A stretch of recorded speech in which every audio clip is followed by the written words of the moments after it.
কয়েকটা হাদিস শরীফ তেলাওয়াত করেছি। হাদিসগুলো বলার আগে একটা বিষয় আপনাদের সামনে পরিষ্কার করতে চাই। আল্লাহ পাক দুনিয়ার মধ্যে কোরআন প্রেরণ করেছেন। কোরআন কে দিয়েছেন? কোরআন কার কথা? আরো জোরে কথা কয়। কোরআন কার কথা?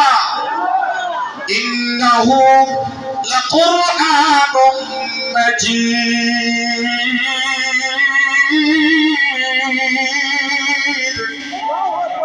ফি লাওহিন মাহফুজ।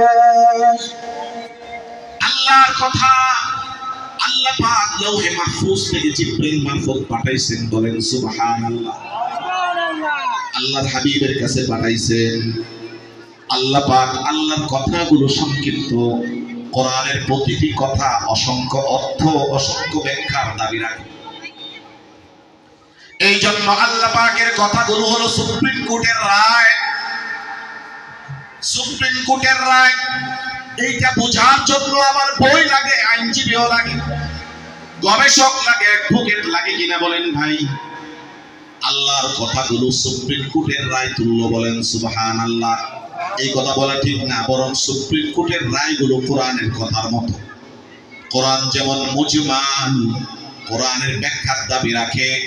এই ব্যাখ্যার জন্য আল্লাহ পাক দুনিয়াতে নবীকে পাঠাইছেন। বলেন সুবহানাল্লাহ। আল্লাহর হাবিব বলেন ওয়াফি রিওয়ায়াতিন আনা মুশাররিহুল কোরআন, আমি কোরআনের ব্যাখ্যা দানকারী। আল্লাহ পাক আমাকে পাঠাইছেন কোরআনকে মানুষের সামনে খুলে খুলে বলার জন্য। কোরআনে কারীমে আল্লাহ পাক বলেন লিতুবাইয়িনা লিন-নাসি মা নুযিলা ইলাইহিম, আপনি যেন মানুষের সামনে খুলে খুলে বলেন আল্লাহর পক্ষ থেকে নাযিলকৃত কথাগুলো। বলেন সুবহানাল্লাহ। নবী হলেন কোরআনের ব্যাখ্যা দানকারী। কোরআনের ব্যাখ্যা নবী আলাইহিস সালাম যা দিবেন সেটাই রাইট, 100% সত্য এবং বাস্তব। শেখ আবুল হাসান রাহমাতুল্লাহি আলাইহি, আল্লামা জুনায়েদ বাবু নগরী রাহমাতুল্লাহি আলাইহি মরহুম পিতা, অসংখ্য কিতাবের লেখক। তিনি একটা ছোট্ট কিতাব লিখেছেন। কিতাবের নাম হলো তানজিমুদ দিরায়া ফি হাল্লি আবিসাতিল হিদায়া। ওই কিতাবের ভূমিকায় একটি সুন্দর উক্তি তিনি করেছেন।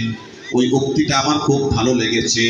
উক্তিটা হলো, তিনি বলেন, এক লাইনের উক্তি, আল হাদিসু আল ফিকহু সামারাতুল হাদিস ওয়াল হাদিসু তাশরিহুল কোরআন ওয়াল কোরআনু হাবলুল্লাহিল মাতিন। এই কথার অর্থ হলো ফিকহ শাস্ত্র, ইসলামী আইন শাস্ত্র, ইসলামের বিধান শাস্ত্র, এটা হলো হাদিসের নির্যাস। অর্থাৎ হাদিস ধরেন একটা ফল, ওই ফলের রস হলো ফিকহ। ওয়াল হাদিসু তাশরিহুল কোরআন, আর হাদিস হলো কোরআনের নির্যাস। কোরআন একটি ফল, ওই ফলের নির্যাস হলো হাদিস। বলেন সুবহানাল্লাহ। আর বলেন ওয়াল কোরআনু হাবলুল্লাহিল মাতিন, কোরআন হলো ওই রশির নাম যে রশি ধরে আছেন আমার রব, আমার আল্লাহ। বলেন সুবহানাল্লাহ। যে রশিটা জমিন পর্যন্ত ঝুলে আছে, ওই রশিটা যে ধরবে, ওই রশিটা যে ধরবে, ওই রশিটা আস্তে আস্তে উপরের দিকে উঠে আল্লাহ পর্যন্ত পৌঁছার একটা মজবুত রশির নাম হলো কোরআন। বলেন না সুবহানাল্লাহ। ওই রশি যে মজবুত ভাবে ধরবেন তাকে আল্লাহ পাক উপরের দিকে উঠে শেষ গন্তব্য জান্নাতে পৌঁছাইয়া দিবেন। সুবহানাল্লাহ। এই কথার ব্যাখ্যা ইমাম বাইহাকী রাহমাতুল্লাহি আলাইহি, বাইহাকী শরীফের একটা হাদিস, 2892 নম্বর হাদিস। সরওয়ারে কায়নাত বলেন ইন্নাল্লাহ তাআলা ইয়ারফাউ বিহাযাল কিতাবি আকওয়ামান ওয়া ইয়াদাউ বিহি আখারিন। নিশ্চয়ই আল্লাহ তাআলা এই কোরআন এমন একটি কিতাব, সেই কিতাবের এমন একটা রশি, সেই রশির দ্বারা অনেকে উপরে উঠে যান, অনেকে আবার উপরে না ধরে পড়ে যান, নিচে পড়ে যান। যে উপরে উঠলো সে সফল কাম হলো, সে জান্নাতে পৌঁছে গেল। যে পড়ে গেল সে কোথায় পড়লো? জাহান্নামে পড়ে গেল।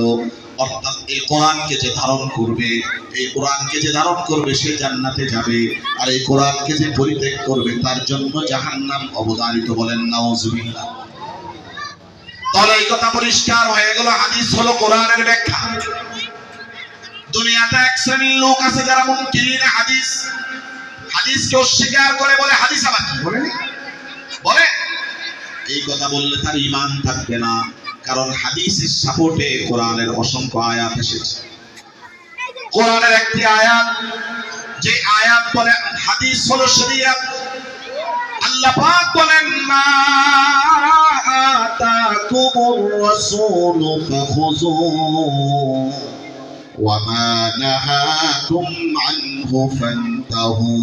নবী যা বলে তা গ্রহণ করো, নবী যা নিষেধ করে, রাসূল যা নিষেধ করে তা থেকে বিরত থাকো। এটা কোরআনের আয়াত। এটা কিসের আয়াত? তাহলে হাদিসকে অস্বীকার করার কোনো সুযোগ নেই। যে হাদিসকে অস্বীকার করলো সে শরীয়তকে অস্বীকার করলো। যে শরীয়তকে অস্বীকার করবে তার ঈমান থাকবে থাকবে। আমাদের দেশের কিছু সুশীল রাজনীতিবিদ, সুশীল, খুব ভদ্র, ওনারা এমন সুশীল, সব জায়গায় বসতে পারে না, সবাই ওনাদেরকে সালাম দেওয়া নিষেধ, সালাম দিলে ধমক খাওয়া লাগে, কথা বলে না, বলে যে আমি শরীয়তের আইন মানি না। নাউজুবিল্লাহ বলেন। আমরা যখন কথা বলি কোনো নেতা দেখার টাইম নাই, কোরআনের সামনে কাকে আবার তোষামত করবে? কথা বুঝেন নাই? কোরআন বলেছে, হাদিস বলেছে, যদি কেউ সজ্ঞানে বলে আমি শরীয়ত মানি না, শরীয়তের আইন মানি না, তার ঈমান থাকবে না। কথা বুঝে আসছেন? এই জন্য নেতা নির্বাচনের ক্ষেত্রে অবশ্যই আপনার ঈমান আগে ঈমান বাঁচাবেন না আগে নেতা বানাবেন? আগে ঈমান, আপনার ঈমান, আপনার কবর আপনাকে যেতে হবে। দ্বিতীয় কোন নেতা, কোন লিডার, কোন আপনার অনুষ্ঠিত ব্যক্তি আপনার কবরে যাবে না। এমনকি আপনার মা আপনার কবরে যাবে না, আপনার বাবা আপনার কবরে যাবে না। আপনার প্রশ্ন আপনাকে করা হবে। কি বলেন ভাই? বুঝছেন? এই আয়াতের সাপোর্টে আমি কয়েকটি হাদিস শরীফ তিলাওয়াত করেছি। এক নম্বর হাদিস বুখারী শরীফে 4998 নম্বর হাদিস। সরওয়ারে কায়নাত বলেন, কুনু মিন আবনাইল আখিরা ওয়া লা তাকুনু মিন আবনাইদ দুনিয়া। তোমরা আখিরাতের সন্তান হও, তোমরা পরকালের সন্তান হও, তোমরা দুনিয়ার পূজারী আর দুনিয়ার সন্তান হইও না। এই আয়াতের সাপোর্টে 2 নম্বর হাদিস খানা আমি তেলাওয়াত করেছি মিশকাত শরীফের 1676 নম্বর হাদিস। সরওয়ারে কায়নাত বলেন, কুন ফিদ দুনিয়া, তুমি দুনিয়াতে এমন ভাবে থাকো কান্নাকা গরীব, যেন তুমি পরদেশী, আও আবিরু সাবিল, অথবা তুমি রাস্তার পথিক, রাস্তা দিয়ে যায়, যখন একটু ছায়া পায় সেখানে বিশ্রাম করে, সফরের মাঝখানে বিশ্রাম করে, ছায়া নেয়, পানি খায়, খাবার দাবার খায়, বিশ্রাম নিয়ে আবার তার যাত্রা শুরু করে। ও মুসলমান, আমার আপনার জীবন একটি যাত্রার নাম। আমার আপনার জীবন হলো একটি সফরের নাম। এই সফর শুরু হয়, আপনাকে কয়েকটা জগৎ পাড়ি দিতে হয়। এক নম্বর জগৎ হলো আলমে আরওয়াহ, রূহ জগৎ। এরপরে সেখান থেকে আল্লাহ পাক আপনাকে আলমে দুনিয়ার জগতে আনেন। দুনিয়ার জগৎ শেষ হওয়ার পরে আপনি যাবেন আলমে বরজখ, কবরের জগৎ। কবরের জগৎ শেষ হওয়ার পরে আলমে হাশর, অর্থাৎ হাশরের জগৎ। আবার হাশরের জগৎ শেষ হওয়ার পরে আপনি যাবেন আলমে জান্নাত অথবা জাহান্নাম। জান্নাত বা জাহান্নামের জগৎ। বলেন সুবহানাল্লাহ। আপনার যাত্রা শুরু হয়েছে আলমে আরওয়াহ, রূহ জগৎ থেকে। আপনার যাত্রা শেষ হবে জান্নাত বা জাহান্নামে গিয়া। তাহলে বোঝা গেল আমরা একটা সফরের মধ্যে আছি না স্থায়ী জায়গায় আছি। মুসলমান, দুনিয়া যেহেতু একটা জায়গা, অসংখ্য জগতের মধ্যে একটাই জগৎ। এর আগেও জগৎ ছিল, এর পরেও জগৎ।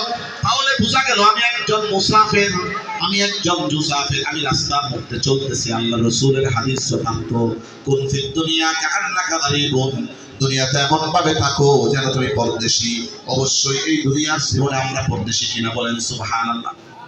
এই দুনিয়ার জগতে আমরা রাস্তার পথিক কিনা? সরওয়ারে কায়নাতের হাদিস থেকে প্রমাণিত হয় আমরা রাস্তার পথিক কিনা? বলেন তাই? ও মুসলমান, যে ব্যক্তি এই দুনিয়াকে স্থায়ী মনে করবে সে বোকা, সে মূর্খ, সে তার বুঝ শক্তি নাই, সে অবুঝ। এই দুনিয়াকে যে অস্থায়ী মনে করবে সে বুদ্ধিমান। সরওয়ারে কায়নাত মুহাম্মদুর রাসূলুল্লাহ সাল্লাল্লাহু আলাইহি ওয়াসাল্লাম